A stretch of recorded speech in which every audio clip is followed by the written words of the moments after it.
Welcome to the Tech Egg. Don't get scrambled. Enjoy the video. In this video, I will explain how to make yogurt from raw milk.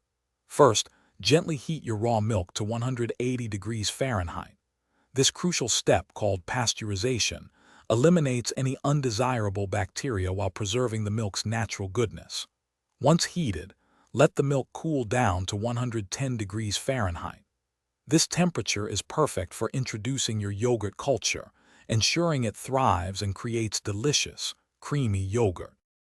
Once your milk reaches 110 degrees Fahrenheit, it's time to add your starter culture. For every quart of milk, incorporate about 2 tablespoons of a good quality live yogurt culture.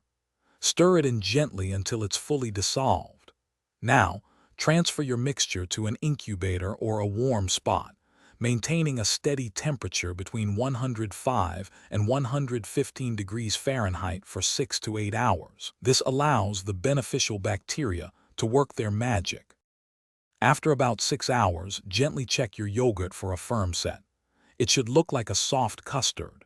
If it's still too liquid, continue incubating for another 1 to 2 hours, checking periodically. Once it's set to your liking, carefully transfer the yogurt to the refrigerator. Chilling for at least 4 hours or even overnight will help it thicken further and develop its full, delicious flavor and creamy texture. Congratulations! You've made delicious homemade yogurt from raw milk. Store your fresh yogurt in an airtight container in the refrigerator, where it will stay good for up to 10 days. Remember to save a small amount, about 2 tablespoons per quart, to use as a starter for your next batch. Enjoy your creamy creation plain, or add your favorite fruits, a drizzle of honey, or some crunchy granola for a delightful treat. Thanks for watching. Consider subscribing if I helped unscramble your problems.